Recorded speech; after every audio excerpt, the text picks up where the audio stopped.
Welcome back. We are tracking our way through our genetics unit, and today we are going to be discussing a very important process for all living organisms, and that is the creation of proteins through a process known as protein synthesis.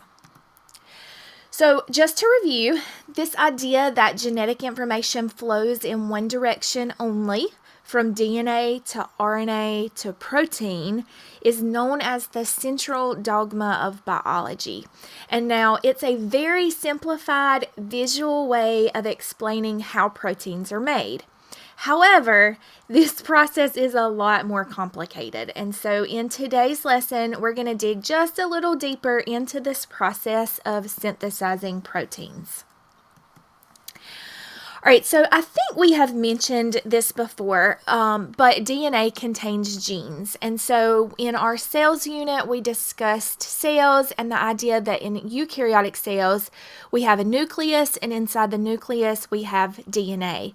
And this DNA is wound tight around some proteins and becomes what we call a chromosome. And if we were to unwind this chromosome and we have a segment of DNA, a segment of DNA is referred to as a gene. So by definition, a gene is just a section of DNA that codes for a protein. And then the gene is going to be read, and the message is going to be used to essentially make a protein in today's lesson where we talk about protein synthesis. And then these proteins determine different traits. So eye color, whether or not somebody has dimples or not, height or hair color. All of these traits are determined based on the proteins that are made during protein synthesis. So this process of making proteins happens in two steps. The first step is called transcription, and in just a very simplified way, this is where mRNA is going to copy DNA's instructions. So in a previous lesson, we talked about the fact that DNA contains the instructions for all the processes in the cell, and protein synthesis is no exemption to that. So DNA has the instructions for making proteins. mRNA is going to copy DNA's instructions during transcription, and then in step 2 of protein synthesis, we have translation. And this is going to be where the ribosomes are going to use that mRNA to essentially make proteins. All right, so in your notes, we're going to go through this. So we're going to start with step 1. Again, protein synthesis has 2 steps, transcription and translation. We're going to start with transcription. We'll talk through it, and then we're going to pause before we get to transcription and kind of go over some important vocabulary terms that are going to be used in transcription. I just want to make sure that we're all on the same page with those before we move into translation, and then we'll kind of sum it up at the end. All right, so in transcription, remember, central dogma of biology is DNA to RNA and then RNA to protein. So in transcription, we're looking at just the front end of the central dogma of biology, where DNA is transcribed into RNA. Now, this is going to happen in the nucleus of the cell for our eukaryotic organisms. And this is because DNA can't leave the nucleus of the cell in eukaryotes. And so what's going to have to happen is an RNA molecule, known as mRNA, is going to have to go and get the instructions from the DNA. And so that happens during transcription. So DNA is going to be involved in this process, and RNA is going to be involved in this process, specifically messenger RNA, or mRNA. Now, what happens in this process, you can see in the picture here, DNA is going to unwind where the gene is, and then an enzyme known as RNA polymerase is going to use DNA as a template. And it's going to use this template to make what's called mRNA. And so we call it a transcript. That's why step 1 is called transcription. And so this RNA polymerase, it knows its base pairing rules. So remember from our previous lesson where we talked about DNA and RNA, we talked about RNA's base pairing rules. A pairs with U, C pairs with G. And so you can see here the base pairing rules are at work. So we have an adenine here. And so the complementary nucleotide for that is uracil. And on the DNA gene segment here we have guanine. And so here on the mRNA, we have the complementary nucleotide, which is cytosine. And so we can see here a strand of mRNA is made from this template, and this is called transcription. Here's just an animation of how this works. So we have our gene here, which is a segment of DNA. You can see all the A's and the C's and the T's and the G's. And then we have our RNA here. And so this big pink oval is going to represent RNA polymerase. It's going to read the gene, the nucleotides on the gene. So we have adenine here, and it's going to know to bring in a uracil. And so the next nucleotide that we have is a cytosine, and RNA polymerase is going to know that that needs to pair with a guanine.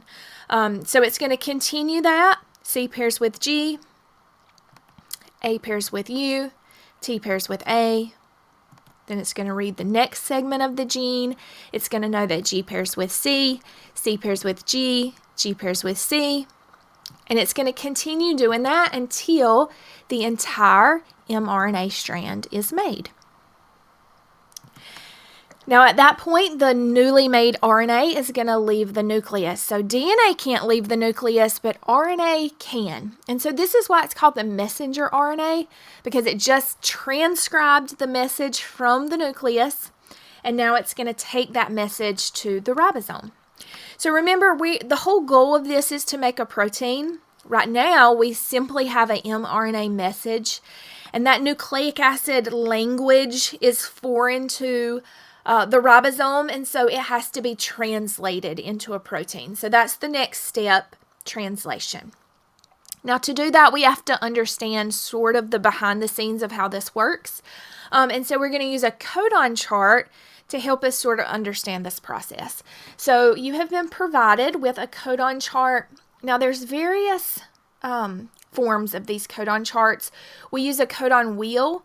We can also use a codon table, and in my class we're going to learn to use both, but for this particular lesson today we're going to focus on learning to use the wheel.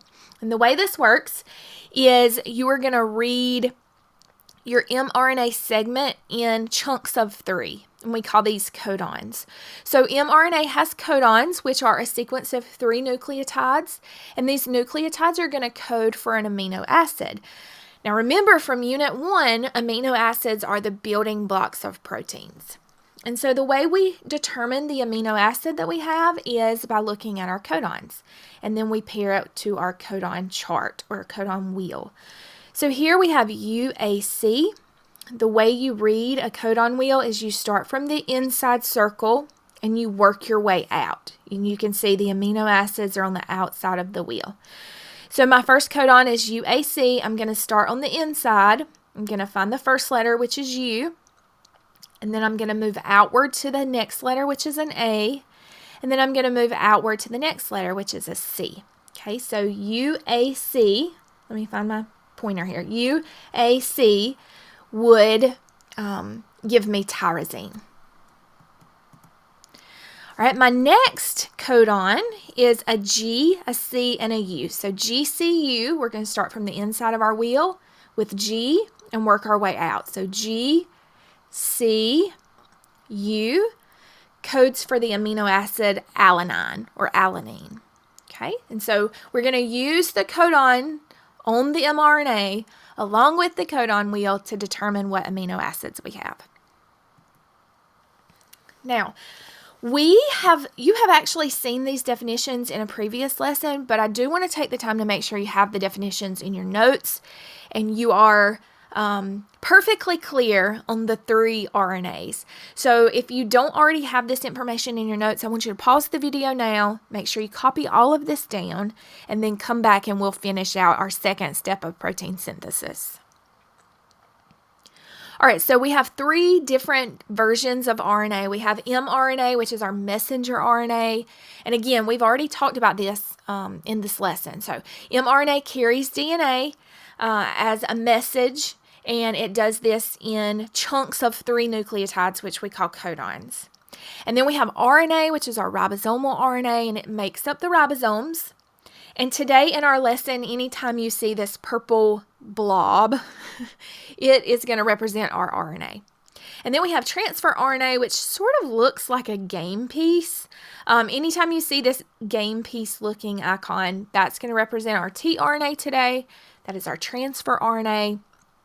And what tRNA does is it takes these things called anticodons and it matches them to the mRNA codon to bring in the correct amino acid.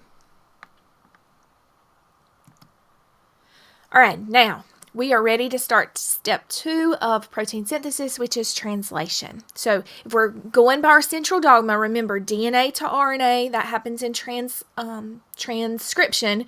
And then when RNA is made into a protein, we call this translation. So translation happens at the ribosome.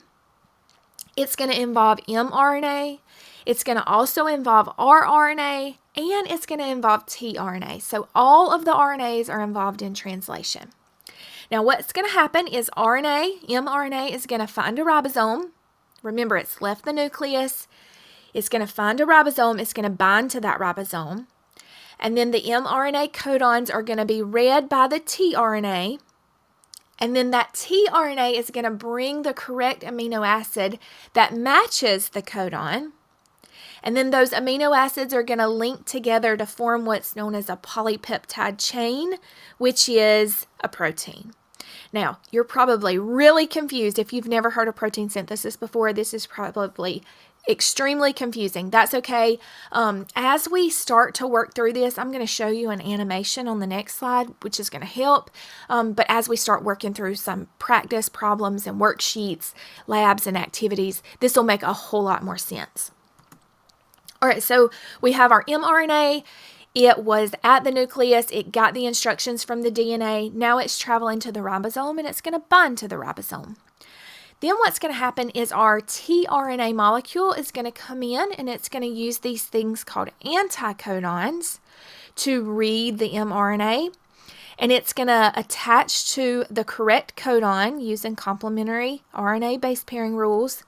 And once it determines the correct spot, it will drop off the correct amino acid, which in this case is methionine. Then another tRNA molecule will come in. It will use its anticodons to find the correct place that it belongs on the strand of mRNA, and it will also deliver the correct amino acid.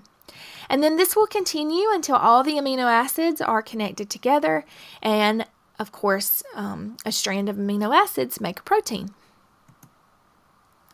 Now, how is this going to look when we have to work this out on a worksheet or a quiz or a test? So essentially what you'll be given is, I might give you a gene, which is a segment of DNA. So we see the A's and the T's and the C's and the G's here. And I might ask you to model transcription by transcribing this gene. And so what you're going to do is you're going to use your RNA base pairing rules to figure out the correct nucleotide sequence that belongs here. So we know that T pairs with A pairs with U, and C pairs with G. So the first codon that I have is AUG, and then I'm going to read the next codon, or the next chunk, which is AGT, and I'm going to determine the corresponding or complementary nucleotides that belong on my mRNA strand. And so I know A pairs with U, G pairs with C, and T pairs with A. So my next set of 3, my next codon would be UCA, and that would continue. So I want you to pause the video, and I want you to see if you can determine the rest of the mRNA sequence. All right, I want you to check your work to make sure that you have the correct nucleotide sequence for our strand of mRNA. And what we have done there is we have taken our DNA and we have transcribed it into mRNA. Now, I might also ask you to translate that mRNA message. So what we're doing here is we're going to model translation. And so when we model translation, we're going to read the RNA in codons. So I already have it divided into chunks of 3 nucleotides here. So we're going to read the first one, and we're going to use our codon wheel to determine the correct amino acid that belongs. So AUG, start from the inside, work our way out. A, U, and G, which is going to be our start codon, methionine. And then UCA. UCA is going to be serine. And then UAU is going to be tyrosine. And I would like for you to pause the video here and see if you can figure out, given your mRNA sequence, the last 3 amino acids. All right, and if you'll check your work and just make sure that you have the correct amino acids. And I'm going to follow this lesson with some practice, but that does end our protein synthesis lesson.